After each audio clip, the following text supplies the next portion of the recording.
कोसों दूर रहते थे और उसका नाम लेने से भी डरते थे। एक दिन सारे गांव वाले एक साथ मिलकर रोते हुए गांव के सरपंच से गुहार लगाई। सरपंच साहब, आपके खेत का कुछ कीजिए। रोजाना यहाँ कोई ना कोई घूमने वाला या कोई नया इंसान उस खेत में जाता है और पल भर में उसकी मुंडी धड़ से अलग हो जाती है।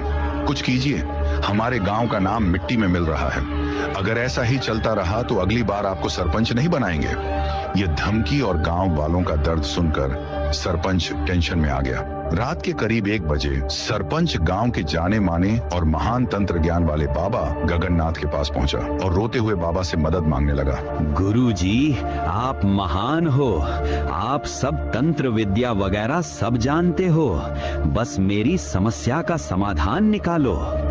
दरअसल बाबा, मेरा 10 एकड़ का खेत है जिसमें पता नहीं किस भूत का वास है। जब भी कोई इंसान उसकी मिट्टी पर कदम रखता है, वैसे ही उसका सर धड़ से अलग हो जाता है। रोजाना 2-3 लोग अनजाने में मर जाया करते हैं। आप ही कुछ कीजिए। बाबा गगननाथ बोले, बालक, यह कोई साधारण भूत का वास नहीं है।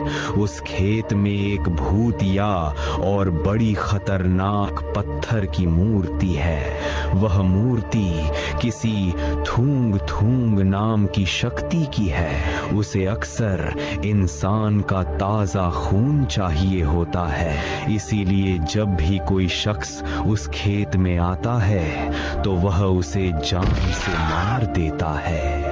तुम्हें अगर इस समस्या से छुटकारा पाना है तो तुम्हें एक काम करना होगा। अमावस्या की रात को तुम्हें उस मूर्ति को वहां से उठाकर अपने घर के किसी तहखाने में रखना होगा और फिर रोज उसकी पूजा करनी होगी। उसकी पूजा करने से तुम्हारी किस्मत बदल जाएगी। तुम्हारे पास धन दौलत और सुख आ जाएंगे, क्योंकि ये मूर्ति बहुत पावरफुल है। मैं अगर चाहूं तो उस मूर्ति को खुद ही ले लूं, पर जितना सुख उतने ही भयानक अंजाम भी होते हैं। बाकी तुम समझ ही सकते हो। अब जाओ यहाँ से। ये बात सुनकर सरपंच के रोंगटे खड़े हो गए, लेकिन तुरंत ही उसके अंदर लालच की एक मुस्कान जाग उठी।